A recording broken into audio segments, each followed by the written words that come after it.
राधे हरि ओम। जय श्री राम, जय श्री राम। हेलो श्री राधे, श्री राम।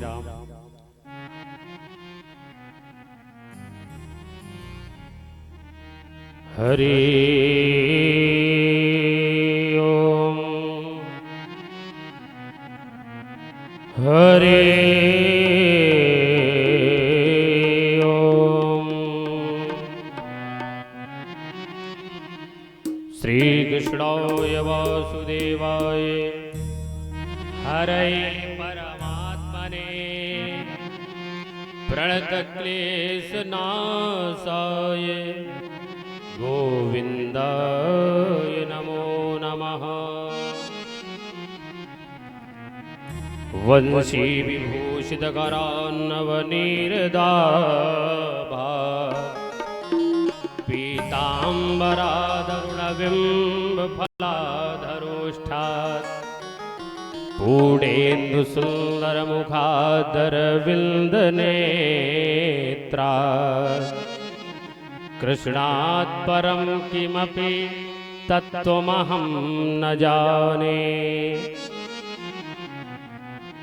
अतुलितबलधामं हेमशैलाभदेहं धनुजवनकृशानं ज्ञानिनामग्रगण्यं सकलगुणनिधानं वानराणामधीशं रघुपतिप्रियभक्तं वातजातं नमामि। गुरुर्ब्रह्मा गुरुर्विष्णुः गुरुर्देवो महेश्वरः गुरुः साक्षात् परब्रह्म तस्मै श्री गुरवे नमः। या देवी सर्वभूतेषु मातृरूपेण संस्थितः नमस्तस्यै नमस्तस्यै नमस्तस्यै नमो नमः। बोलिए केश भगवान की, बोले वृंदावन बिहारी लाल की, बोले रज रामचंद्र की, हनुमंत लाल की, बोले दुर्गे मैया की। श्रीमद्भागवत महापुराण की जय। जय जय श्री राधे। मंच की मरीचों में निवास करने वाले समस्त प्राणियों के प्राणाधार जगदाधार जगत नियंता भगवान श्री हरि के पावन चरणों में नमन। आप सभी श्रद्धालु भक्तों की ओर से भगवान के कमलस रूपी चरणों में कोटि कोटि वंदन। श्रीमद् भागवत की पावन पावनी कथा का क्रम पूर्व से चला आ रहा है, तो आइए तृतीय दिवस की ये धर्म सभा मेला का शुभारंभ करते हैं।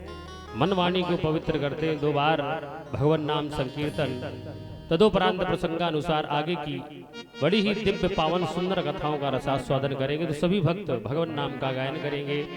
बोले गोविंद भगवान की। श्री राधे राधे गोविंद गोविंद राधे, श्री राधे राधे गोविंद गोविंद राधे राधे राधे गोविंद गोविंद राधे गोविंद राधे राधे गोपाल राधे गोविंद राधे राधे गोपाल राधे गोविंद राधे राधे गोपाल राधे गोविंद राधे राधे श्री राधे राधे गोविंद गोविंद राधे, श्री राधे राधे गोविंद गोविंद राधे, श्री राधे राधे गोविंद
लाल राधे श्री राधे राधे गोविंद गोविंद राधे श्री राधे राधे गोविंद गोविंद श्री राधे राधे गोविंद गोविंद राधे श्री राधे राधे गोविंद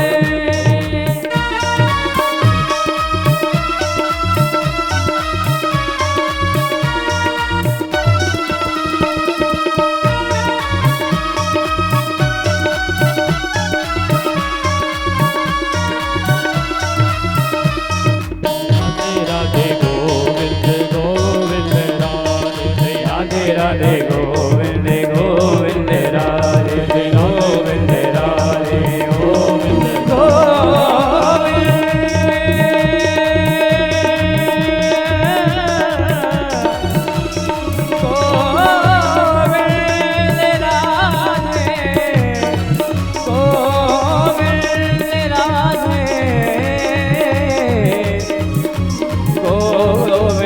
राधे गोविंद बोले गोविंद भगवान की बोले राधे राधे सरकार की मंदाकिनी का पावन तट जहां पर अंशव्रत धारण करके बैठे ब्रह्मर्षि राजर्षि परीक्षित ऊंचे आसन पर विराजमान है सुखदेव भगवान। बहुत बड़ा जन समुदाय श्रीमद् भागवत की बड़ी ही परम पावनी कथाओं का रसास्वादन कर रहे हैं। कल सायंकालीन वेला में आप सभी भक्तों ने श्रवण किया कि भगवान शिव ने अपने जो ससुर हैं दक्ष प्रजापति उनका यज्ञ पूर्ण कराया। पहले क्रोध किया, वीरभद्र जी ने सिर काट दिया है तो बकरे का सिर भोले बाबा ने लगाया, पुनर्जीवित होकर प्रार्थना करी और भगवान की कृपा हुई तो यज्ञ पूर्ण हुआ। देखो विचार करने की बात है क्या, दक्ष के यज्ञ में सती जी गई, यज्ञ पूर्ण नहीं हुआ और जब भोले बाबा पहुंच गए तो यज्ञ पूर्ण हो गए। क्यों ऐसा क्यों हुआ, उसका भी कारण है। महाराज सती कौन है? सती है श्रद्धा। श्रद्धा तो थी दक्ष के यज्ञ में, लेकिन शंकर जी माने विश्वास, विश्वास नहीं था। रामचरितमानस में श्लोक लिखा है, गोस्वामी राम महाराज तुलसीदास जी महाराज ने रामचरितमानस में श्लोक लिखा बालकांड में। क्या लिखा है? भवानी शंकरो वंदे श्रद्धा विश्वास रूपिणौ याभ्याम बिना न पश्यन्ति सिद्धा स्वान्तस्थमेश्वरम्। भवानी शंकरौ वंदे श्रद्धा विश्वास रूपिणौ। भवानी सती क्या है? ये श्रद्धा के स्वरूप में है, यही श्रद्धा है। और भोले बाबा क्या? विश्वास है। माने दक्ष के यज्ञ में श्रद्धा थी लेकिन विश्वास नहीं था। आप कोई भी काम करें, चाहे सत्यनारायण की कथा कराओ, चाहे भागवत की कथा कराओ, चाहे हवन करो, यज्ञ करो, कुछ भी करो, केवल श्रद्धा से काम नहीं चलने वाला। कुछ लोगों की आदत होती, महाराज हमारी जो कुछ श्रद्धा है उसी से कर रहे हैं। ऐसा नहीं होना चाहिए। केवल श्रद्धा से कार्य संपूर्ण नहीं होता। जब तक आपके हृदय में विश्वास नहीं होगा, भगवान के प्रति आपका कार्य सिद्ध नहीं हो सकता, पूर्ण नहीं हो सकता। भोले बाबा पहुंच गए, यज्ञ संपन्न हुआ। आगे चलकर इन्हीं के वंश में, स्वयंभू मनु के वंश में पुत्रों का वंश सुनाया है। 2 पुत्र थे, कल आपने सुना था कथा में। कौन कौन थे? उत्तानपाद और प्रियव्रत। महाराज तो किरकी कथा आई उत्तानपाद जी की। आप सभी कथा जानते हैं कि राजा उत्तानपाद थे, उनकी 2 रानियां थी। लेकिन उत्तानपाद कहते किसको हैं? आध्यात्म में उत्तानपाद किसको कहा जाता है? शाब्दिक अर्थ क्या होता है उत्तानपाद का? उत्तान माने ऊपर और पाद माने पैर। जिनके पैर ऊपर की ओर हो उसे उत्तानपाद कहा जाता है। अब आप लोग विचार कर रहे हो, महाराज ऐसा कौन है जिनके पैर ऊपर की ओर है? संसार में ऐसा कौन है जिनके पैर ऊपर की ओर होते हैं? कोई दूसरा नहीं, संसार का प्रत्येक प्राणी, संसार का प्रत्येक जीव उत्तानपाद है। ये जीव जब माता के गर्भ में होता है तो उत्तानपाद होता है, सिर नीचे की ओर होता, पैर ऊपर की ओर होता है। और इसी जीव के दो रानियां हैं, आप सभी जानते हैं कौन सी हैं?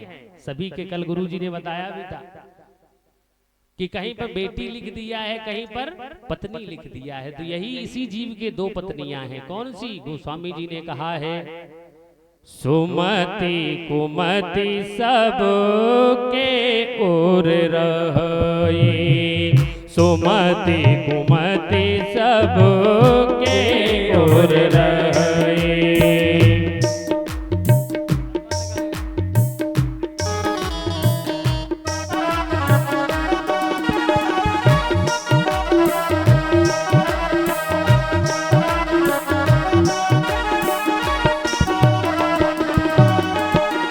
सुमति कुमति सब, सुमति कुमति सब के उर रही, वेद पुराण निगम अस गई, वेद पुराण निगम अस गई।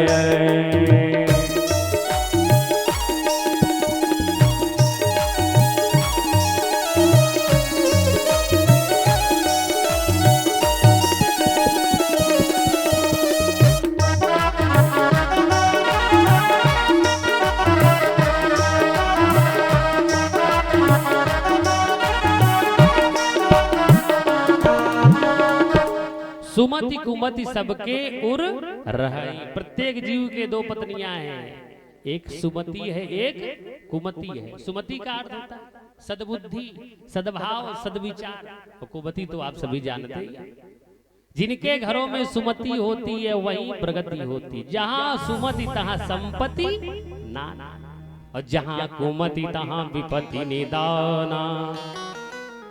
जहां सद्बुद्धि होती है वहीं संपदा, भगवान की कृपा वहीं पर होती है। तो महाराज प्रत्येक जीव उत्तानपाद है। कथा सुनाई है, क्या कहा? जाए उत्तानपादस्य असुनीति सुरुचि स्तयो। उत्तानपाद जी जो राजा थे, उनके दो पत्नियां थी, सुरुचि और सुनीति। पहले सुनीति से विवाह हुआ, बहुत समय बीता, कोई संतान नहीं उत्पन्न हुई। उत्तानपाद जी उदास रहते। पत्नी वही है, पत्नी वही कहलाने योग्य है जो अपने पति के हृदय की बात को जाने। वही पत्नी सुनीति ने जाना कि इनके कोई संतान नहीं, इसलिए राजा दुखी है। तो अपने स्वामी उत्तानपाद जी से कहा, आप दूसरा विवाह कर लो। उत्तानपाद जी ने कहा, दूसरा विवाह नहीं करेंगे। नहीं मानी, हट गया। उत्तानपाद जी का दूसरा विवाह कराया है सुरुचि ने, सुरुचि से सुनीति ने। और जैसी सुरुचि आई है, तो सुरुचि का अर्थ क्या होता है? जो अपनी रुचि के अनुसार काम करे, उसी को सुरुचि कहा जाता है। जैसे ही घर में आई तो उत्तानपाद जी से कहा है, यदि हमें घर में रखना चाहते हो तो पहले इसको दूर करो, क्यों? इसका मुख देखना भी अभिशाप है। लेकिन जो संत स्वभाव के होते हैं, जो सद्भाव जिनके अंदर होता है, उन्हें मान अपमान की चिंता नहीं होती। महाराज वो हर हाल में प्रसन्न रहते, जिनका संत स्वभाव जो होता है। सुनीति ने कहा, कोई बात नहीं, ये सब कुछ तुम्हारा है, हमें कुछ नहीं चाहिए, हम तो पुराने महल में रह लेंगे। महाराज पुराने महल में निवास करने लगी, जो भी प्राप्त होता है उसी में गुजारा करती। सुरुचि ने कहा, तुम्हें अपना काम करना पड़ेगा, हमारे घर का भी काम करना पड़ेगा। सुनीति तैयार हो गई, काम करती रही, समय बीता है। महाराज भोजन के लिए क्या मिलता? खड़ा जौ मिलता है, आधा सेर खड़ा जौ, उसी में गुजारा करता। सेवा करती रही, रहते रहते बहुत दिन बीते। एक दिन रात्र में भगवान से प्रार्थना करती है और कहा, महाराज आप तो सारे संसार के दुखों का निवारण करने वाले हैं, क्या हमारे दुखों का निवारण नहीं करेंगे? भगवान से प्रार्थना करी तो भगवान प्रकट हो गए। एक संत का स्वरूप बनाकर भगवान आए और कहा, बेटी क्या पीड़ा है? जो वरदान मांगना हो मांग लो। जैसी संत भगवान को देखा है तो सुनीति ने कहा कि प्रभु हमारी बहन के कोई बेटा नहीं है, ये है सद्भाव। हमारी बहन के कोई बेटा नहीं, माने सुरुचि के कोई पुत्र नहीं है, उसके एक पुत्र हो जाए। संत भगवान ने कहा बेटी बेटा तो तुम्हारे भी नहीं है, जाओ मैं तुम्हें वरदान देता हूं, तुम्हारी बहन के भी पुत्र होगा और तुम्हारे भी पुत्र होगा। संत भगवान आशीर्वाद देकर के चले गए। समय बीता है, समय आने पर दोनों के यहाँ एक एक पुत्र हुआ। सुरुचि के भी एक पुत्र हुआ, सुनीति के भी पुत्र हुआ है। नामकरण कराया है तो क्या हुआ?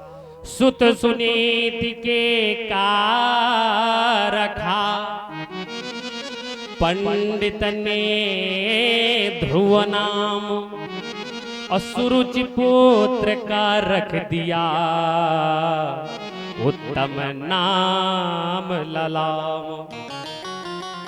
जो सुनीति जी का बेटा है उनका नाम हुआ पुत्र का ध्रुव, और जो सुरुचि का बेटा उनका नाम उत्तम पड़ा है। दो बालक है, एक महल में रह रहा, एक वनवासिनी माँ के यहाँ रह रहा है। माँ ने अपने बेटे में संस्कार दिए। ध्रुव जी को कहानियां सुनाती है, भगवान की कथाएं सुनाया करती हैं। ध्रुव जी कुछ बड़े हुए तो ध्रुव जी ने पूछा मैया हमारे पिताजी कौन है? सुनीति ने कहा तुम्हारे पिता राजा उत्तानपाद जी हैं। अच्छा तो मैं पिताजी से मिलने जाऊं। ध्रुव जी उत्तानपाद जी से मिलने पहुंचे तो अपने देखा पिताजी के सम्मुख पहुंचे, सिंहासन के ऊपर बैठकर अपने छोटे पुत्र उत्तम को दुलार कर रहे थे, खिला रहे थे। उत्तानपाद जी महाराज क्या हुआ है? ध्रुव जी जैसे ही पहुंचे तो ध्रुव जी ने क्या किया?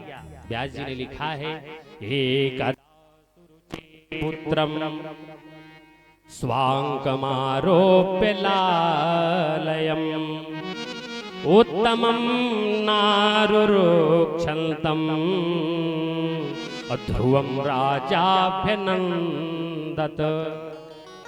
एकदा सुरुचि पुत्रम, एक बार सुरुचि के पुत्र को गोद में बिठाकर दुलार कर रहे थे उत्तानपाद जी। इतने में ध्रुव जी ने क्या किया? पिता के समीप जैसे ही पहुंचे हैं तो साष्टांग दंडवत प्रणाम किया है। ये सभ्यता है, हमारे पुराने जमाने की सभ्यता थी कि ऐसे प्रणाम किया जाता है। अब तो जैसे जैसे हम मॉडर्न होते जा रहे हैं प्रणाम करने की सभ्यता ही भूलते जा रहे हैं। पहले दंडवत प्रणाम किया जाता था, समय बदला, लोग पैर छूने लगे, वो भी समय चला गया। गांठे छूने लगे, वो भी समय चला गया। अब घुटने छू लेते, ये भी अब समय नहीं रहा। अब एक दूसरे का पेट छू लेते, ये प्रणाम है। और यदि मोटरसाइकिल या कार से जा रहे हैं तो उन्होंने उनको हाथ उठाया, उन्होंने उनको हाथ उठा दी, ये प्रणाम होने लगा। महाराज ध्रुव जी ने दंडवत प्रणाम किया है। ऐसे आज तक उत्तम ने कभी राजा को प्रणाम नहीं किया। जैसे ही महाराज ध्रुव जी ने प्रणाम किया तो उत्तम को नीचे खड़ा कर दिया है। उत्तानपाद जी ने ध्रुव जी को लेके गोद में दुलार करने लगे। इतने में क्या हुआ? सुरुचि का आना हुआ है। सुरुचि ने देखा कि महाराज हमारा पुत्र नीचे खड़ा है और बनवासिनी का पुत्र गोद में लेके खिला रहा है। उसी समय क्या किया? आई और हाथ पकड़ के ध्रुव जी को गोदी से नीचे गिरा दिया है और कहा तू इस राजा की गद्दी पर बैठना चाहता है, तू सिंहासन पाना चाहता है। सिंहासन ऐसे नहीं मिलेगा, ये गद्दी तुम्हें ऐसे प्राप्त नहीं होगी। इसके लिए तुम्हें क्या करना होगा? सुरुचि कहती है तपसा आराध्य पुरुषम तस्यैवानुग्रहेण मे गर्भे तुम साधयात्मानं यदीक्षसि नृपासनम। तपसा आराध्य पुरुषम, पहले तुम उस परब्रह्म परमात्मा की तपस्या करो और तपस्या के प्रभाव से क्या होगा? तस्यैवानुग्रहेण में, उसकी तपस्या के प्रभाव से हमारे गर्भ में आओ। माने इसके गर्भ में आने के लिए भी तपस्या की आवश्यकता है और हमारे पुत्र के रूप में जन्म लो, तब तुम्हें ये गद्दी प्राप्त होगी, ऐसे प्राप्त नहीं होगी। जाओ। धक्के लगा के महाराज ध्रुव जी को घर से बाहर निकाल दिया है। ध्रुव जी रोते चले जा रहे हैं। लंबी लंबी श्वासें लेते जा रहे, मानो जैसे काले सर्प के फड़ पर कोई डंडे का प्रहार करता है और सर्प फुफकारता है। ऐसी ध्रुव जी लंबी लंबी श्वासें छोड़ते चले जा रहे हैं। मातु सपत्न्या सदरोक्त विद्धा स्वसल रुषा दंड हतो यथाहि। मातु सपत्न्या सदरुक्त विद्धा, अपनी माँ के पास चले जा रहे हैं रोते हुए, लंबी लंबी सांसें छोड़ते हुए। जैसे ही मैया के पास पहुंचे तो मैया ने रोते हुए देखा ध्रुव जी को। ध्रुव जी से कहा, अरे बेटा क्यों रो रहे हो, क्या बात है? ध्रुव जी ने कहा, मैया मुझे मौसी ने मारा है, पिता की गोद से खींच कर गिरा दिया है और ये कहा इस गद्दी पर यदि बैठना चाहते हो तो पहले उस ब्रह्म नारायण की तपस्या करो, राम की आराधना करो। अब देखो सुनीति मैया ने कितनी सुंदर बात कही। ये नहीं कहा कि मौसी ने गलत कहा। महाराज माता सुनीति ने कहा ध्रुव जी से, बेटा मैं तो तुम्हें तुम्हारे पिता का परिचय नहीं दे पाई, तुम्हारी मौसी ने तो तुम्हें परम पिता का परिचय दे दिया है। बिल्कुल सही कहा। आजकल की होती तो लड़ने पहुंच जाती कि तुमने हमारे बेटा से ऐसे कैसे कह दिया है? सुनीति ने कहा तुम मौसी ने बिल्कुल सही कहा। महाराज संसार के स्वामी प्रभु श्री राम हैं, अब वो चाहते तुम्हें इससे भी बड़ी गति मिलेगी। बच्चे छोटे जिज्ञासु होते, जिस तरफ मोड़ दो उसी तरफ मुड़ जाते हैं। ध्रुव जी ने कहा मैया तो राम कौन है, कहाँ रहते? मैया ने कहा राम वो है जिसमें योगी लोग भ्रमण किया करते हैं। रमन्ते योगिनो यस्मिन् नित्यानंदे चिदात्मनि। जिसमें योगी लोग रमण किया करते हैं वो राम सर्वत्र है, कण कण में भगवान व्याप्त है। मैया ने क्या कहा ध्रुव जी से?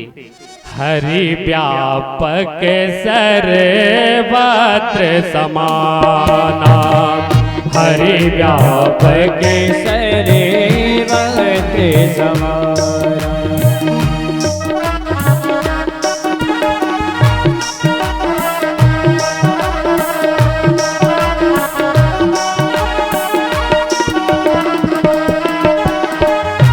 हरि व्यापक सर, हरि व्यापक सर्वत्र समाना।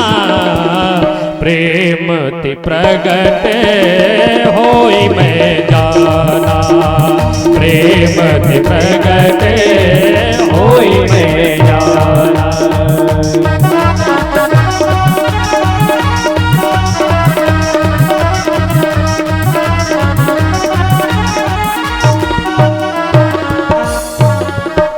हरि व्यापक सर्वत्र समान, भगवान सर्वत्र है, प्रत्येक कण कण में भगवान विराजमान, ऐसा कोई स्थान नहीं।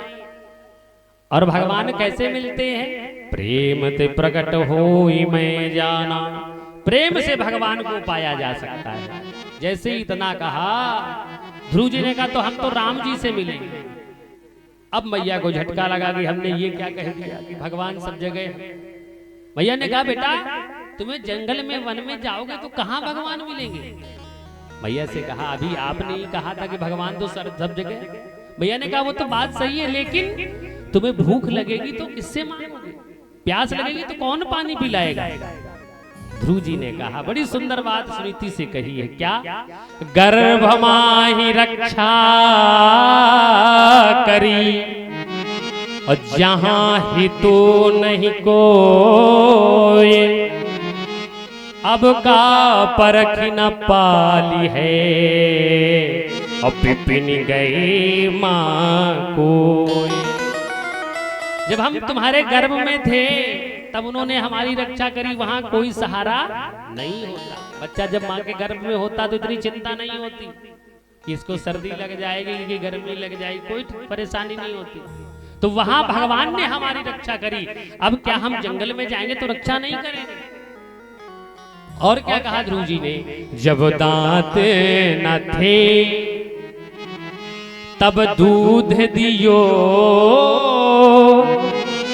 अब दांत भय का अन्न नदी है, और जीव बसें और जल में थल में, और उनकी सुधि लेत तो मोरवली है। महाराज संसार के सभी प्राणियों को भोजन कराने वाले वही प्रभु, कोई न समझे हम किसी को खिला रहे। जान को देत अजान को देत, जहान को देत तो मोह दी है। महाराज जो जानता है उसे भी भगवान भोजन कराता है, जो नहीं जानता पागल होते सड़क किनारे घूमते रहते उन्हें भोजन तो उन्हें भी मिलता है। उन्हें कौन कराता है भोजन? उन्हें भगवान ही भोजन कराते हैं। महाराज यही ध्रुव जी ने कहा, तुलसी मन विश्वास करो, अपने मन में बस विश्वास रखो। क्या? जिन देह दई का वस्तु न दी है, जिन्होंने ये शरीर दिया है उसके लिए वस्तुएं भी वही देगा। इसलिए हम तो राम जी से मिलेंगे। भैया जान गए कि रोकेंगे नहीं, पक्का। ध्रुव जी विदा किया, माने रोते हुए कि भूला मत देना, जल्दी लौट कर आना। ध्रुव जी चल पड़े। इधर उत्तानपाद जी को सूचना प्राप्त हुई कि ध्रुव वन में जा रहा है। सिपाहियों को भेजा कि लौटाल कर ले आओ, यदि वापस आ जाए तो चौथाई राज उसे दे देंगे। सिपाही जाकर ध्रुव जी से कहा, चलो तुम्हें चौथाई राज दिलवा दे। ध्रुव जी ने कहा, नहीं महाराज, अब लौट कर नहीं जाएंगे। क्यों? एक बात समझ में आ गई, लेने वालों की कमी है, भगवान के खजाने में कोई कमी नहीं है। आज ही हमने भगवान को जाना, इससे पहले हमने भगवान को नहीं जाना। आज ही हमने भगवान को जाना। हमारी माँ को खाने के लिए आधा सिर खड़ा जौ मिलता था, आज भगवान को जाना और चौथाई राज्य हमें प्राप्त हो गया। तो भगवान के खजाने में कोई कमी नहीं, हमें चौथाई राज्य नहीं चाहिए। लौटा दिया सिपाहियों को। उत्तानपाद जी महाराज शोकाकुल बैठे हुए हैं। नारद जी का आना हुआ। नारद जी ने उत्तानपाद से पूछा है, क्या? राजन किम ध्यायसे दीर्घम मुखेन परिस्योस्यता। राजन किम ध्यायसे, आप क्या चिंतन कर रहे हैं? आपका मुख बड़ा ही सूखा लग रहा है, कारण क्या है? जैसे ही उत्तानपाद जी से पूछा है, उत्तानपाद ने कहा, नारद जी हम तुम्हें क्या बखान करें, हमारा छोटा बालक था। सुतो में बालको ब्रह्मन् स्त्रीणेना करुणात्मना निर्वासिता 5 वर्षा सहमात्रा महान कवि। महाराज हमारा सुतो में बालको ब्रह्मन्, पहले कहा सुत, सुत माने बेटा और बालक माने भी बेटा होता है। 5 वर्ष के जो ऊपर होता है उसे सुत की संज्ञा दी जाती है, और 5 वर्ष जो छोटा है उसे बालक की संज्ञा दी जाती है। उत्तानपाद जी ने पहले कहा सुत, फिर याद आया कि 5 वर्ष से कम है तो क्या कहा? सुतो में बालको ब्रह्मन्, हमारा 5 वर्ष से कम आयु का बेटा वन में चला गया। स्त्रीणे ना करुणात्मना, मैं इतना स्त्रीण माने स्त्री के वश में हो गया कि मेरा बेटा वन में चला गया, मैं उसे रोक नहीं पाया। यदि वापस लौट आए तो हम उसे राजा बना दें। नारद जी ने कहा, अच्छा चलो हम जाते। नारद जी गए ध्रुव जी के पास।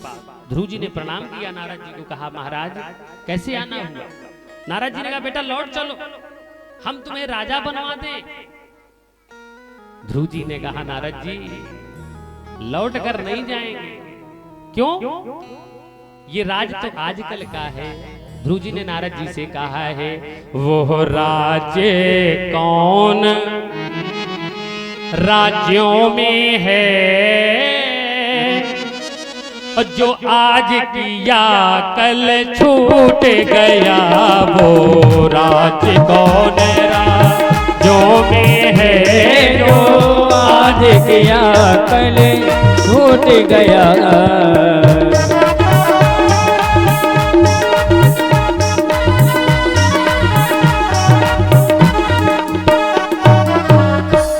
वो राज कौन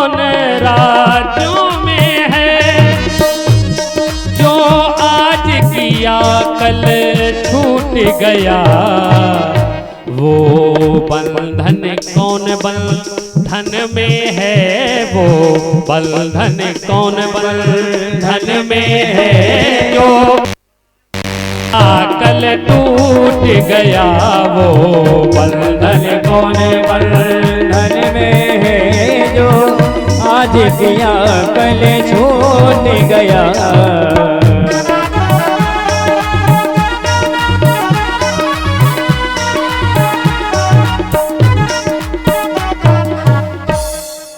महाराज ध्रुव जी ने नारद जी से कहा है जो नियम पालन करो, कोई व्रत लो तो उसे पूरा करना चाहिए। ये नहीं कि जैसे कुछ लोगों के मन में भाव होता है कि अब हम भी एकादशी रहेंगे या हम अब सोमवार का व्रत किया करेंगे। तो व्रत तो करें, सुबह से लेके दोपहर हो गई व्रत है, दोपहर हुई तो भूख लगी, दोपहर हुई तो भूख लगाई, तो मन में क्या सोचेंगे, अरे फिर कभी देखा जाएगा। और महाराज भोजन कर लिया, ये नहीं करना चाहिए। व्रत का अर्थ क्या होता है? नियम। नियम जो तुमने लिया है कुछ दिन उसका पालन करना चाहिए। ये नहीं कि आज तो वो भी हमने जाना भगवान को भक्ति करने के लिए चले, उनका दर्शन करने के लिए बस लौट जाए, ये नहीं होगा। नारद जी ने बहुत समझाया, बहुत डराया कि कहाँ जंगल में तुम्हें राम मिलेंगे, हैं? भेड़ शेर महाराज चीते तुम्हें मार के खा जाएंगे, भेड़िए मार के खा जाएंगे, तुम्हें भगवान नहीं मिलेंगे। नारद जी ने बहुत समझाया। उद्धव जी महाराज ध्रुव जी जान गए ये वापस नहीं जाएगा।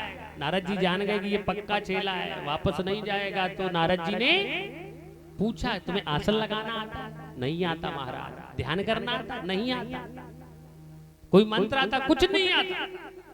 नारद जी को दया लगी तो नारद जी ने आसन लगाना बताया है, ध्यान लगाना सिखाया, नवधा भक्ति बताई, एक मंत्र दे दिया। कौन सा?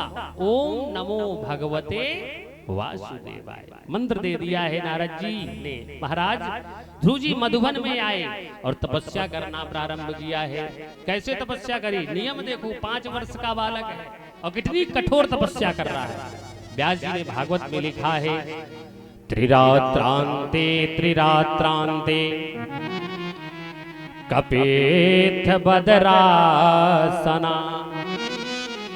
त्रिरात्रांते त्रिरात्रांते कपित्थ बदरासना। 3 दिन 3 रातों तक कुछ नहीं खाते और उसके बाद क्या खाते? कैथा और बेर। पहले महीने में ऐसी तपस्या करी, 3 दिन के बाद कैथा बेर खा लेते, फिर तपस्या प्रारंभ होती। दूसरे महीने में क्या नियम बनाया? 6 दिन का नियम बनाया, 6 दिन तक कुछ नहीं खाते और 6 दिन के बाद तृण पर्णादि भी शीर्णई, तृण पर्णादि भी तिनके पत्ते घास फूस खाकर तपस्या करी। महाराज तीसरे महीने में 9 दिन का नियम बनाया, 9 दिन तक कुछ नहीं खाते, जल पी लेते। चौथे महीने में 12 दिन का नियम बनाया, 12 दिनों तक कुछ नहीं खाते, केवल हवा पी लेते। और जैसे ही 5वां महीना लगा है तो व्यास जी ने लिखा, पंचमे मास्य नो प्राप्ते जितस्वासो न पात्मजः। पंचमे मास्य नु प्राप्ते जितस्वासो न पात्मजः। जो राजा का बेटा है माने ध्रुव, उसने अपनी श्वासों को जीत लिया है। अखंड समाधि लग गई, तीनों लोकों में प्राणवायु समाप्त, ऑक्सीजन खत्म। देवता हाय हाय कर रहे हैं, भगवान के पास भाग कर पहुंचे और कहा है, प्रभु नैवं विदामो भगवन् प्राणरोधम चराचरस्याखिल सत्त्वधाम्नः। नैवं विदामो भगवन् प्राणरोधम। अब तो प्राण का अवरोध हो रहा है, माने प्राणवायु तीनों लोकों में नहीं है। इस ध्रुव ने तीनों लोकों में प्राणवायु को रोक रखा है। ऐसी कठोर तपस्या करी, ऐसे भगवान नहीं मिलते। कितनी कठोर तपस्या ध्रुव जी ने करी। भगवान से देवताओं ने कहा, महाराज इसको आशीर्वाद दीजिए, वरदान दीजिए। उसी समय भगवान को आना पड़ा है। भगवान खड़े और ध्रुव जी समाधि में आंखें बंद किए हुए भगवान का के रूप का चिंतन अपने मन में कर रहे हैं। भगवान कह रहे वरदान मांगो ध्रुव। ध्रुव जी आंखें नहीं खोल रहे हैं। जिस रूप का दर्शन कर रहे थे उस रूप को खींचा भगवान ने। ध्रुव जी ने आंखें खोल दी। सामने देखा कि भगवान खड़े हुए। अब महाराज 5 वर्ष का बालक है, सामने भगवान को देखा तो प्रार्थना करना चाहते, लेकिन क्या प्रार्थना करें? भगवान जान गए। तो भगवान ने क्या किया है? भगवान का चतुर्भुजी स्वरूप है, शंख चक्र गदा पद्म धारण किए हुए। भगवान के हाथ में शंख रहता है, पांचजन्य नाम का, वही गाल से स्पर्श कराया है। व्यास जी ने लिखा है क्या? सतम विवक्षन्तमतद्विदं हरे ज्ञात्वस्य सर्वस्य च हृदये अवस्थितः कृतांजलिं ब्रह्ममयेन कंबुना उपस्पर्श बालम कृपया कपूले। वही शंख भगवान ने क्या किया? ध्रुव जी के कपोल माने गाल से स्पर्श कराया। जैसे ही कपोल से स्पर्श हुआ तो मानो सरस्वती जी बैठ गई हो। ध्रुव जी के गले में सरस्वती जी बैठ गई हो। श्लोक बन बन के निकल रहे। 12 श्लोकों में प्रार्थना करी है भगवान की। क्या कहा ध्रुव जी ने? योऽन्तः प्रविश्य मम वाचमिमां प्रसुप्तां संजीवयत्यखिल शक्तिधरा स्वधाम्ना अन्यास्त हस्त चरण श्रवण त्वगादीन् प्राणान् नमो भगवते पुरुषाय तुभ्यम्। योऽन्तः प्रविश्य, जिन्होंने हमारे अंतःकरण में प्रविष्ट होकर हमारे सोए हुए जो अंग प्रत्यंग सो गए उन्हें चेतना प्रदान करी। हमारी सोई हुई वाणी को जिन्होंने सजग किया है, ऐसे उन भगवान को मेरा प्रणाम है। प्रार्थना करी है। भगवान ने कहा वरदान मांग लो। ध्रुव जी ने कहा हमें वरदान नहीं चाहिए, हमें आप अपने साथ ले चले। भगवान ने कहा साथ नहीं ले चलेंगे। क्यों? संसार में कोई नहीं जानेगा। 5 वर्ष का बालक तपस्या करने गया था, लौट कर नहीं आया। शेर चीते भेड़ियों ने मार डाला होगा। सारा संसार यही कहेगा कि भगवान ने अपने भक्त की रक्षा नहीं करी, इसलिए पहले जाकर तुम्हें राज्य करना है। और 1 वर्ष नहीं, 36,000 वर्षों तक तुम्हें राज्य करना है।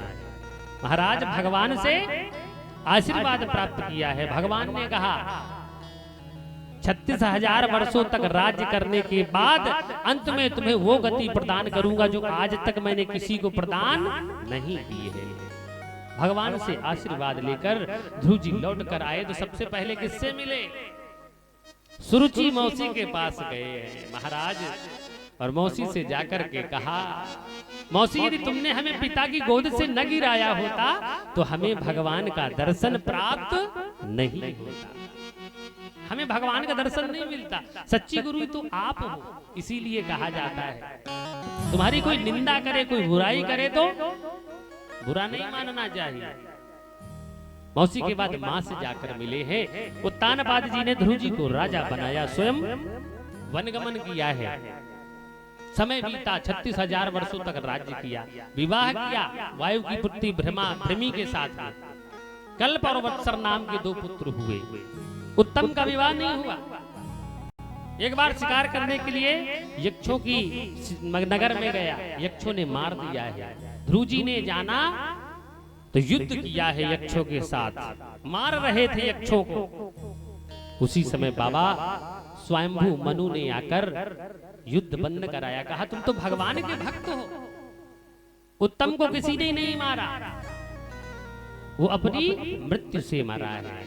महाराज उसे मारा किसी ने नहीं है, उसका समय पूर्ण हो गया इसलिए वो मरा है। युद्ध बंद कर दो। ध्रुव जी ने युद्ध बंद किया है। 36,000 इस पृथ्वी का भोग करने के बाद जब समय पूरा हुआ तो मृत्यु देवता लेने के लिए आए। और मृत्यु देवता आए तो पूजा कर रहे थे, इंतजार किया। पूजा करने के बाद मृत्यु को जीत लिया। महाराज सर पे, इनके सिर पे पैर रखकर विमान में चढ़े। अब विमान में चढ़ के जैसे चले हैं तो याद आया कि मेरी माँ तो वही माँ को भी ले लेते। तो क्या देखा, माँ आगे आगे दूसरे विमान में जा रही है। कहने का आशय क्या है? जिस घर में एक पुत्र भक्त हो जाता है भगवान का, तो कई पीढ़ियां तर जाती हैं। इसलिए बच्चों में अच्छे संस्कार देना चाहिए। क्यों? बच्चे की प्राथमिक पाठशाला माँ होती है। स्कूल में तो 2-4 घंटे के लिए जाता है, सारा दिन तो घर में रहता है, इसलिए बच्चों को अच्छे संस्कार देना चाहिए, क्योंकि वही माँ अपने आप को पुत्रवती कह सकती है जिसका पुत्र भगवान का भक्त हो। अरे भक्त होने का मतलब ये नहीं कि माला ही जपवाओ, भक्त होने का अर्थ ये है कुछ ना करो, सुबह शाम इनसे रामायण पढ़वाओ, जय श्री राधे जय कृष्ण जय श्री कृष्णा बोलना सिखाओ, अपने से बड़ों का आदर करना सिखाओ, नहीं तो सभ्यता संस्कृति सब भूल जाएंगे। ये मोबाइल और दुनियादारी के चक्कर में सब भूल जाएंगे, आगे कुछ याद नहीं रहेगा। गोस्वामी जी कहते हैं वही माँ अपने आप को पुत्रवती कह सकती है, कौन? जिसका पुत्र भगवान की भक्ति करता हो। और यदि ऐसा नहीं है तो न तरुबांज भली, महाराज जी लिखा है न तरुबांज भली बाद, वो शब्द लिखा है गोस्वामी जी ने जो पशुओं के लिए प्रयोग किया जाता है। न तरुबांज भली बाद बियानी और राम विमुख सुतते हित हानि। यदि तुम्हारा पुत्र राम से विमुख है, धर्म से विमुख है, तो ऐसे पुत्र से लाभ नहीं है, उससे हानि है। तो महाराज अच्छे संस्कार देने चाहिए। ऐसे ध्रुव जी ने अपनी माँ का उद्धार कराया है। आगे चलकर इन्हीं के वंश में प्रियव्रत जी का वंश चला है। प्रियव्रत जी ने अपनी प्रजा का पुत्रवत पालन करते हैं। इनके मन में एक बार एक भाव आया कि महाराज देखा सूर्य भगवान अस्ताचल की ओर जा रहे थे, विचार किया इस रात्रि को दिन बना दे, रात हो जाती है जीव सो जाता है, आधा जीवन व्यर्थ में जा रहा है, इस रात्र को दिन बना दे हम। प्रातः काल हुआ, रथ में शीघ्रगामी घोड़े लगाए, सिमोरगिरी की ओर चले, 7 प्रदक्षिणाएं लगाई, लेकिन रात को दिन नहीं बना पाए, क्योंकि जो प्रकृति का नियम है उसे बदला नहीं जा सकता है। जिसका उदय हुआ है उसे अस्त होना है, जिसका जन्म हुआ उसकी मृत्यु निश्चित है, होनी है। 7 प्रदक्षिणाओं से क्या हुआ है? 7 द्वीप बन गए। कौन कौन से द्वीप हैं? व्यास जी ने भागवत में सब कुछ लिखा है। 7 द्वीप है। जिस द्वीप में हम रहते से क्या कहा जाता है? जम्बू द्वीप। जब पंडित जी संकल्प बोलते तो क्या कहते? जम्बू द्वीपे भरत खंडे भारतवर्षे आर्यावर्तैक देशांतर्गते। महाराज ये जम्बू द्वीप है। ऐसे ही 6 द्वीप और हैं। कौन से? व्यास जी ने भागवत में कहा है जम्बू, प्लक्ष, सालमली, क्रुश, क्रौंच, साक और पुष्कर। ये 7 द्वीप है। इन्हीं द्वीपों के बाहर समुद्र है, कहीं खारे जल का समुद्र, कहीं मीठे जल का समुद्र, कहीं दुग्ध का समुद्र, कहीं घृत का समुद्र है। महाराज 7 द्वीप बन गए।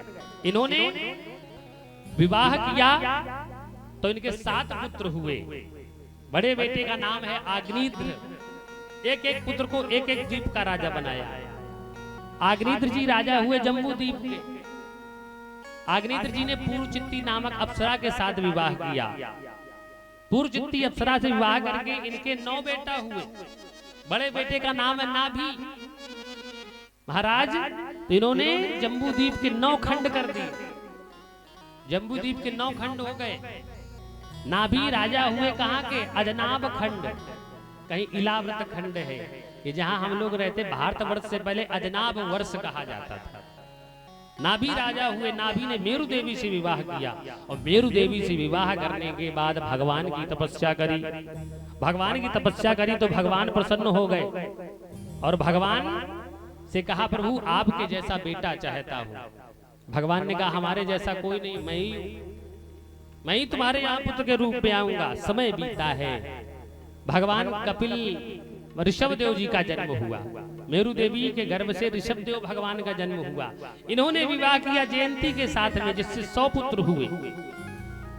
सबसे बड़े बेटे का नाम है भरत। इन्हीं भरत जी के नाम से इसे भरत खंड कहा गया। भरत खंड कहा गया। एक दिन ऋषभ देव जी ने सभी पुत्रों को बुलाया है और बुला करके पुत्रों को ज्ञान दिया। 100 बेटों को बुलाया। क्यों? प्रत्येक पिता का धर्म होता है अपने संतान को उचित सन्मार्ग का ज्ञान कराना चाहिए। तो ऋषभ देव जी ने सबको बिठाया है और बिठा करके कहा है नायम देहो देह भाजाम लोके कष्टान कामान अर्हते वेद भुजाम ये तपो दिव्यम पुत्र कायेन सत्वम शुद्धे यस्मात् ब्रह्म सौख्यम त्वनंतम नायम देहो देह भाजाम न लोके। तुम्हें जो ये मनुष्य का शरीर मिला है इसलिए नहीं मिला कि सारे जीवन भर अच्छे अच्छे सुखों को भोगते रहो, अच्छी अच्छी वस्तुओं का भोग करते रहो और चले जाओ।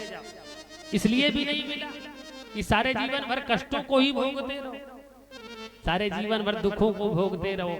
इसलिए भी नहीं मिला कि अपनी कामनाओं की पूर्ति करते रहो। क्यों? कामनाएं कभी समाप्त नहीं होती, कामनाएं कभी, इच्छाएं कभी नहीं मरती। एक इच्छा तुम्हारी पूरी हो पाती उससे पहले दूसरी तैयार हो जाती है। पहले साइकिल थी, साइकिल के बाद मन में विचार आया मोटरसाइकिल हो जाए, वो हो गई, तब कार आ जाए, वो कार आ गई तो उससे बड़ी हो जाए। घर औरैया में था तो बंबई में हो जाए, बंबई में है तो विदेश में हो जाए। इच्छाएं कभी समाप्त नहीं होती। तो तुम्हें जो मनुष्य का शरीर मिला है इसलिए नहीं मिला है महाराज कि सारे जीवन भर इन्हीं भवजाल में फंसे रहो। तो किस लिए मिला है? तपो दिव्यम पुत्र कायेन सत्वम, दिव्य तप के द्वारा मोक्ष को प्राप्त करने के लिए तुम्हें ये शरीर मिला है। और करना क्या होगा? सबसे पहले तुम्हें किसी संत सदगुरु की शरणागति में जाना होगा, क्योंकि बिना गुरु के ज्ञान प्राप्त नहीं होता है। सबसे पहले संत सदगुरु की शरणागति में जाना होगा। लेकिन गुरु भी कैसा होना चाहिए? व्यास जी कहते हैं भागवत में, वो गुरु गुरु कहलाने योग्य नहीं है। गुरोर न सास्यात् स्वजनो न सास्यात् पिता न सास्यात् जननी न सास्यात्। वो तुम्हारा गुरु गुरु कहलाने योग्य नहीं, वो तुम्हारा पिता पिता कहलाने योग्य नहीं, वो माता कहलाने योग्य नहीं। जो तुम्हें उचित मार्ग नहीं बता सकता, जो तुम्हें सन्मार्ग नहीं दिखा सकता, वो गुरु कहलाने योग्य नहीं है। गुरु का अर्थ क्या होता? गु माने होता है अंधकार और रू माने प्रकाश। जो तुम्हारे हृदय में अज्ञानता रूपी अंधकार भरा हुआ है उसे अपने ज्ञान से जो प्रकाशित कर दे वही गुरु है। लेकिन गोस्वामी जी ने कहा कि कलयुग में कैसे गुरु हो रहे हैं? कलयुग में कैसे गुरु होंगे? हरहि शिष्य धन सो के न हरहि, हरहि शिष्य धन सो के न हरहि, हरहि शिष्य धन सो के न हरहि, हरहि शिष्य धन सो के न हरहि। सो गुरु घोर नरक महापर, सो गुरु घोर नरक महापर।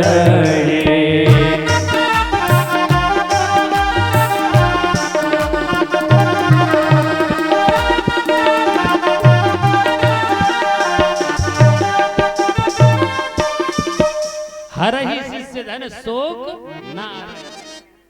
महाराज देखा कि मजबूत है, धनी है, चेला बना लिया, लेकिन उनके दुखों से कोई लेना देना नहीं है। केवल जो धन हरण करते हैं अपने शिष्यों का, ऐसे गुरु घोर नरक की गतियों का भोग करते हैं। महाराज तो गुरु जब करना चाहिए तो बहुत सोच समझ के करना चाहिए। महाराज संत सदगुरु की शरणागति में जाना होगा और उनके वचनों पर विश्वास करोगे तो तुम्हें भगवत प्राप्ति हो जाएगी। और एक बात और कही अपने पुत्रों से कि तुम इस आवागमन के बंधन से तब तक मुक्त नहीं हो सकते। कब तक? व्यास जी ने लिखा है, प्रीतिर नयावल मयि वासुदेवे नमो चैते योगेन तावत। प्रीति माने प्रेम, प्रीतिर न यावन मयि वासुदेव, यावत माने जब तक, जब तक तुम्हारा सच्चा प्रेम वासुदेव माने भगवान कृष्ण के चरणों से नहीं हो जाता। और नमो चैते योगेन तावत, तावत माने तब तक तुम इस देह के योग से मुक्त नहीं हो सकते। अभी इस शरीर में हो, कल किसी दूसरी योनि में जन्म हो जाएगा। मच्छर बना दिए गए, मक्खी बना दिए गए, इसी 84 के चक्कर में ये जीव फंसा रहता है। जब तक तुम्हारा सच्चा प्रेम भगवान से नहीं हो जाता तुम मुक्त नहीं हो सकते हो। महाराज पुत्रों को बहुत ज्ञान दिया है। बड़े पुत्र भरत को राजा बनाया, स्वयं वनगमन किया है। क्यों? प्राचीन काल में परंपरा थी, चौथे पनई जाई न पकानन, चौथी अवस्था लगे तो पुत्रों को सौंप देना चाहिए, बहुओं को सौंप देना चाहिए। तुम्हारा है तुम ही देखो, हमें चाबी काहे लेके घूम। तो महाराज भरत जी को राजा बनाया, इन्होंने भी वही किया वंश परंपरा के अनुसार। समय आने पर अपने पुत्रों को राज्य दिया है। ये भी वन में चले गए, एक नदी के किनारे जाकर के इन्होंने आश्रम बनाया है, संध्योपासन पूजन भजन करते हैं।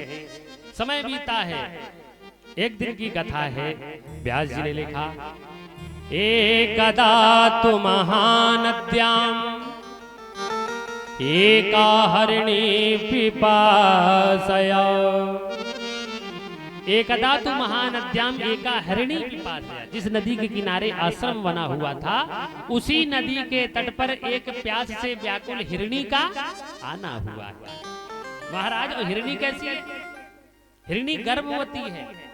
जैसी नदी में जल पीने के लिए प्रवेश किया है, उसी समय एक सिंह ने गर्जना कर दी है। सिंह की गर्जना को सुनकर हरिणी व्याकुल हो गई, भयभीत हो गई, नदी में छलांग लगा दी।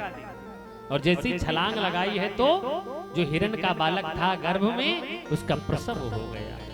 हिरणी तो उछलती कूदती हुई बाहर निकल गई, लेकिन जो नवजात मृग शावक था उसी नदी के जल के प्रवाह में बहता हुआ चला जा रहा है।